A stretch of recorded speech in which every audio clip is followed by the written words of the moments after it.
ભાવનગરમાં મનપા અને નગર પ્રાથમિક શિક્ષણ સમિતિનું બજેટ સર્વાનુમતે મંજૂર કર્યું છે। ભાવનગર મહાનગરપાલિકા ખાતે બજેટ અંતર્ગત એક સાધારણ સભા યોજાઈ હતી, જેમાં ભાવનગર નગર પ્રાથમિક શિક્ષણ સમિતિનું 198 લાખનું બજેટ તેમજ ભાવનગર મહાનગરપાલિકાનું 1981 કરોડનું વર્ષાંતે ખર્ચ બાદ કરતા ₹277.44ની પુરાંતવાળું બજેટ સર્વાનુમતે મંજૂર કરવામાં આવ્યું છે। તેમજ શાસક અને વિરોધ પક્ષ દ્વારા બજેટની ફાળવણીના પગલે વધુને વધુ વિકાસ અને પૂરતી સુવિધાઓ ઉપલબ્ધ થશે તેવી આશા વ્યક્ત કરી છે। ભાવનગર મહાનગરપાલિકા ખાતે વર્ષ 2025-26ના બજેટ અંતર્ગત સાધારણ સભા મેયરના અધ્યક્ષસ્થાને યોજાઈ હતી, જેમાં સૌપ્રથમ ભાવનગર નગર પ્રાથમિક શિક્ષણ સમિતિનું 198 કરોડનું બજેટ રજૂ કરવામાં આવ્યું છે, જેમાં વિપક્ષ દ્વારા બજેટને આવકારતા શિક્ષકોની બાકી રહેલી ભરતી પૂર્ણ કરવામાં આવે, નવી ઇંગ્લિશ મીડિયમ સ્કૂલો તમામ વોર્ડમાં ખોલવામાં આવે અને ભાડાના મકાનમાં ચાલતી શાળાઓને માલિકીમાં ફેરવવામાં આવે અને સ્માર્ટ શાળાઓ અને ખાસ કલા નગરી ભાવનગરમાં શાળાઓમાં બાળકોને સંગીત બાબતે પ્રાધાન્ય મળે તે દિશામાં કામ કરવા અનુરોધ કર્યો હતો। તેમજ મનપાના ₹1981 કરોડના બજેટમાં વિવિધ મુદ્દાઓ પર ચર્ચાઓ કરવામાં આવી છે, જેમાં વિરોધ પક્ષ દ્વારા અનેક બાબતોની સરાહના કરવામાં આવી છે। અનેક વિકાસના કામો સહિતના વિવિધ પ્રજાલક્ષી કામો સમયસર પૂર્ણ ન થવા બાબતે ટકોર કરી તે સમયસર પૂર્ણ કરવા અનુરોધ કર્યો છે। તેમજ ભાવનગરના એકમાત્ર મહિલા બાગને પણ યોગ્ય રિનોવેશન સાથે ડેવલપ કરવામાં આવે તેવી માંગ કરવામાં આવી છે, જ્યારે હવે તંત્ર દ્વારા સામાન્ય અને ગરીબ લોકો દ્વારા ખડકાયેલા ગેરકાયદેસર દબાણો દૂર કરી રહ્યું છે, ત્યારે બોર તળાવમાં ડૂબની જગ્યામાં થયેલા માલેતુ ઝાર દ્વારા ખડકાયેલા 10 દબાણો પર વહેલા તકે દૂર કરવામાં આવે તેવી માંગ કરવામાં આવી છે। જ્યારે ભારે ચર્ચાઓએ અંતે સર્વાનુમતે આ બજેટ મંજૂર થયું છે। જે કેસ ગુજરાતી સાથે હિરેન ભાયાણી, ભાવનગર। આ હથેળીમાં ચાંદ દેખાડી અને પ્રજાનો ટેક્સનો પૈસાનો વેડફાટ કઈ રીતે કરવો એવું આ બજેટમાં હતું। આ બજેટ દિશાહીન કહેવાય। શું કામ કે જે આવકના સ્ત્રોત તો કાંઈ કોર્પોરેશન પાસે છે જ નહીં। જે કાંઈ રકમની ચર્ચા કરી અને જે કાંઈ લોકોએ પ્રોજેક્ટ મૂક્યા છે એ ગુજરાત સરકારને આધીન મૂક્યા છે। ગુજરાત સરકાર જેટલો ઉપરથી સહાય આપશે અને પૈસા આપશે એટલા રૂપિયાનું કામ થશે। ત્યારે કામ અહીંયા 500 ને 2,000 ને 5,000 કરોડના મૂક્યા છે, પણ વાસ્તવિકમાં ગુજરાત સરકાર જ્યારે પૈસા ફાળવશે ને ત્યારે જ આ કામગીરી પૂરી થશે। હાલમાં પણ જ્યારે ઓવરબ્રિજ થયો છે એમાં કટકે જ પૈસા આપે છે, એ ક્યારે આપ્યા જ નથી। એને હિસાબે ભાવનગરનો વિકાસ રૂંધાતો જાય છે, ભાવનગરમાંથી માઇગ્રેટ વસ્તી ઓછી થતી જાય છે અને લોકો બહાર ગામ ભાગતા હોય એનું મુખ્ય કારણ છે ભાવનગરમાં એક પણ આયોજન સારું નથી। આજે તમે લીધું કે ગંગા ડેરી બનાવી, ગંગા જળી આયોજન રીડેવલપ કર્યું અને 11 કરોડ જેવી રકમ નાખી। આજે હાલની તારીખે ભાવનગરમાં આપણે કોઈ પણ વ્યક્તિ ત્યાં જાય અને એક વ્યક્તિ એમ કે ભાઈ સારું બન્યું છે અને ફરવા લાયક છે તો આપણે એ કે કરવા તૈયાર છીએ। એટલે આવી રીતે બજેટમાં લોકોના ટેક્સના પૈસાનો વેડફાટ કર્યો છે અને માત્ર વાહિયાત વાતો કરી છે, વાસ્તવિકમાં કામગીરી કરી નથી। અને જેટલી કામગીરી કરી છે એ આજની તારીખે અધૂરી છે, 2-3-4 વર્ષ લેટ છે અને ભાવનગરનો વિકાસ રૂંધાવાનો મહત્વનો ફાળો ભજવ્યો હોય તો ભારતીય જનતા પાર્ટીએ ભજવ્યો છે। જયદીપસિંહ, ખાસ વાત છે કે બોરતળાવની ડૂબની જે જમીન છે એ બાબતે પણ આપણે સૂચન કર્યું હતું। ચોક્કસ ગરીબોના મકાન ઉપર ફુલડોઝર ફેરવ્યા, એ કહી રહ્યા છે કે દાદાનું ફુલડોઝર અને રાજુભાઈ રાબડિયાનું ફુલડોઝર ફરી જશે। ચાલો વિકાસના કામ માટે ભાઈ ગઢેચી નદી છે, એ નદી ડેવલપ કરવા માટે તો એ નદીમાંથી પાણી ક્યાંથી આવશે તો કે બોરતળાવમાંથી। તો બોરતળાવની અંદર અસંખ્ય દબાણો છે, 11 દબાણો અને 5-10 વીઘાના ફાર્મ બનાવી નાખ્યા છે, તો એને કેમ ફુલડોઝર નથી ફરતા?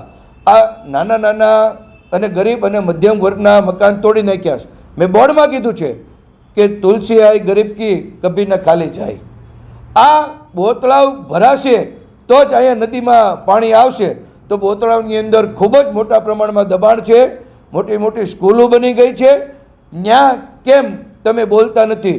અને જ્યારે બોરતળાવના દબાણની વાત આવશે ત્યારે સત્તાધીશો મિયાની મીંદડી બની જાય છે। ગરીબોના ઘર વિહોણા કર્યા છે, અહીંયા ફુલડોઝર ફર્યું છે, તો ચોક્કસ વહેલી તકે બોરતળાવની અંદર જેટલા દબાણ છે એને હટાવો, ઊંડું ઉતારો, સૌની યોજનામાં ભરો, તો જ આ 74 કરોડ રૂપિયા જેવી રકમ ખર્ચી છે એ યોગ્ય સમયે વપરાય ગણાશે। મેયર સાહેબ એમ કહે છે કે આ જે બજેટ છે એ સર્વાનુમતે મંજૂર કરવામાં આવ્યું છે, વિપક્ષ તરીકે આપ શું માનો છો? બજેટ હંમેશને માટે સર્વાનુમતે જ હોય છે। શું કામ કે એ નકર એને કહેવાનો મોકો મળે કે ભાઈ આ ભારતીય જનતા પાર્ટીના શાસકો એમ કહે કે કોંગ્રેસ વિકાસ વિરોધી છે અમે બજેટના આંકડાની માયાજાળમાંથી અમે એને સૂચન કર્યા છે કે ભાઈ તમે ખોટા કર્યા છે એ ખરેખર કરવા લાયક છે ને એ કરો. માત્ર આંકડાકીય માયાજાળમાં ભાવનગરના શહેરીજનોને ન આંકડો, ખરેખર વાસ્તવિકમાં ઉતરો, જમીન ઉપર આવો અને કામગીરી કરો. બજેટ તો હંમેશા માટે સર્વના મતે જ હોય છે, પણ બજેટની તૂટીઓ, બજેટમાં ફાળવેલા પૈસા આ 5 વર્ષથી ઓવરબ્રિજ અને 6 લેન દરેક બજેટમાં ફાળવતા હતા. આજની તારીખે ઓવરબ્રિજ ને 6 લેન ક્યાં પૂરો થયો છે? અમારે કામ વિપક્ષ તરીકે વિકાસના કામમાં સહકાર જ આપીએ છીએ, પણ કામ નથી સમયસર થતા. એના માટે અમે આ ચર્ચા કરી છે અને વિપક્ષ તરીકે શાસકોના કાન પકડાવીએ છીએ. ભાવનગર મહાનગરપાલિકાનું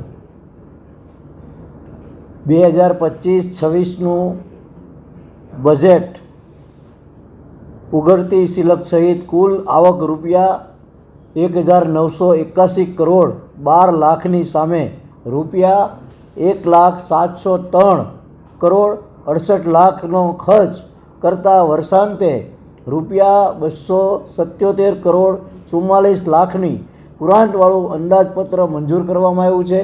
પૂરા દિવસ બપોર પછી આ અંદાજપત્ર રજૂ થયું ત્યારે ખૂબ ચર્ચા થઈ છે. ખૂબ તેમની કામ ક્યાં થશે, કેવી રીતે થશે, કયા કામ થશે, રોડ, રસ્તા, નળ, ગટર અને બસની પણ વ્યવસ્થા જ્યારે કોર્પોરેશન કરવા જઈ રહી છે તેની પણ ચર્ચા થઈ છે અને સર્વાનુમતે મંજૂર કરવામાં આવ્યું છે.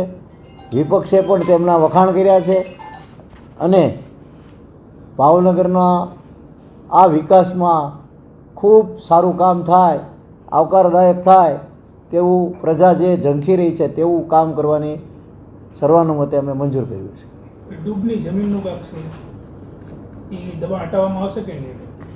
જે કોઈ અનલીગલી હશે તેમની ઉપર અત્યારે હાલમાં તમે જોઈ રહ્યા છો કે તેમની પર પગલાં લેવામાં આવી રહ્યા છે. 2-4 વાર નોટિસો આપીએ છીએ, તેમ છતાં ના માને તો તેમની પર પગલાં પણ લઈએ છીએ.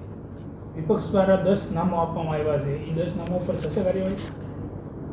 આમાં પક્ષાપક્ષી જોવાનું હોતું નથી, પણ જે અનલીગલી હોય અને સમજાવ્યા છતાં ન હટતા હોય તો તેમની પર પગલાં લેવામાં આવે. પણ ખાસ જે 10 દબાણો છે તેની અંદર કોર્પોરેશન જે છે એ અગાઉ અનેક વાર નોટિસ આપી ચૂક્યું છે, પરંતુ કહી શકાય છે કે આ બધા મોટા માથાના જે બધું કહી શકાય આવી જગ્યા ઉપર દબાણ છે આને દૂર કરવા માટે તંત્રને ક્યાંક ને ક્યાંક મુશ્કેલી પડી રહી છે. આમ છતાં વિપક્ષે આજે જ્યારે ફોર્સ કર્યો છે કે દબાણો ક્યારે દૂર થશે, ત્યારે હવે તંત્ર વિવિધ જગ્યાએ દબાણ દૂર કરીને આમાં દબાણ દૂર કરશે કે કેમ?